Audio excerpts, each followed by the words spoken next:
या जो शिक्षक कोई गंभीर रोग से ग्रसित है या हस्बैंड एंड वाइफ की टीम शिक्षक हो, तो एक तरफ सरकार ने उन्हें परमानेंट गवर्नमेंट एम्प्लॉयज़ के रूप में 1,99,000 में करीब करीब 1,85,000 से ज़्यादा लोग पास किए हैं पहले वाले परीक्षा में। और तो उनको हम लोग मानवता के आधार पर जितना हो सकेगा हम लोग एडजस्ट करेंगे। ऐसा कोई हम लोग हार्ड एंड फास्ट रूल नहीं बनाएंगे कि बिल्कुल किसी का अगर कैमूर जिला है तो वहाँ पर उससे उनको उठा करके हम लोग किसी दूर दराज के इलाके में दे देंगे। यहाँ तक कि हमने ये भी कहा है, मैं सदन को बताना चाहूँगा कि जिला के अंदर भी अगर कोई, जैसे कैमूर जिला ले लिया जाए, तो उसके पहाड़ी इलाके में भी जब किसी को आप पदस्थापित करते हैं तो उसका उम्र का भी ख्याल रखा जाए, उसके बीमारी इत्यादि का भी ख्याल रखा जाए। तो कोशिश हमारी यही है कि एक मानवता के साथ हम लोग जो अपनी नीति बना रहे हैं उसमें अधिकांश हम लोग इन सभी चीज़ों को समाहित करेंगे। लेकिन कोई भी नीति बनती है तो उसमें ये एक चीज़ गौर करने की ज़रूरत होगी कि अधिकांश लोग उससे लाभान्वित हों, अधिक से अधिक लोग उससे लाभान्वित हों।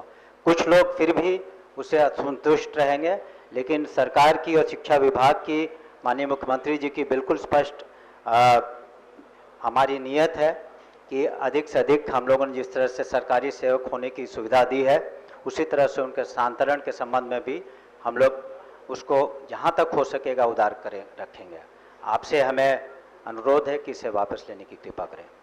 महोदय, माननीय मंत्री से हम कहना चाहते हैं, उनको उनके संज्ञान में हम देना चाहते हैं कि जो भी हमारे बीच जिन शिक्षकों की बातचीत हो रही है, जिनकी चर्चा हम कर रहे हैं, उन शिक्षकों का अब जो है रिटायरमेंट का स्टेज आने वाला है। बहुत सारे उनमें ऐसे शिक्षक है जिनका कि रिटायरमेंट का स्टेज आने वाला है। कोई किसी का सर्विस 5 साल बचा है, किसी का 6 महीना बचा है, किसी का 3 साल बचा है। तो मुझे लगता है कि मैक्सिमम ऐसे टीचर्स हैं, माननीय मंत्री जी के संज्ञान में देना चाहते हैं कि वो 5 से 7 साल ही उनकी सर्विस बची है। अब बाकी समय के लिए यदि उनको स्थानांतरित करते हैं तो ये तो उनके लिए एक एडिशनल कॉस्ट है। अब वहाँ पर एक नया एस्टेब्लिशमेंट उनको खड़ा करने में समस्या होगा। इसलिए माननीय मंत्री से कहना है कि इस पर एक जो है अपना स्पष्ट विजन आप रखें, तो जाके तो उन लोगों के लिए ये हेल्पफुल होगा। और ये हमारी सहायता के लिए आए थे। जब हमारे एनडीए गवर्नमेंट जब बनी थी तब आरजेडी सरकार ने शिक्षा व्यवस्था को इतना खराब कर दिया था कि उस वक्त हमारे पास कोई रास्ता नहीं था। हम परमानेंट बहाली प्रोसीजर में जाते तो लंबा समय लगता और 30 से 40% स्कूलों में ताला लगे हुए थे। और वैसी स्थिति में जिन टीचर्स का हम लोगों ने अपॉइंटमेंट किया और जिस परिस्थिति में अपॉइंटमेंट किया, तो उनके साथ हमारा कहना है कि न्याय होना चाहिए। या पुस्तकालय अध्यक्ष हो या नियोजित शिक्षक हो जो टीआरई 1 टीआरई 2 या सक्षमता परीक्षा पास करके हमारे बीच आ रहे हैं। ठीक है, माननीय सदस्य ने जो अपने विचार रखे हैं उस पर हम जरूर गहराई से विचार करेंगे। अपना प्रस्ताव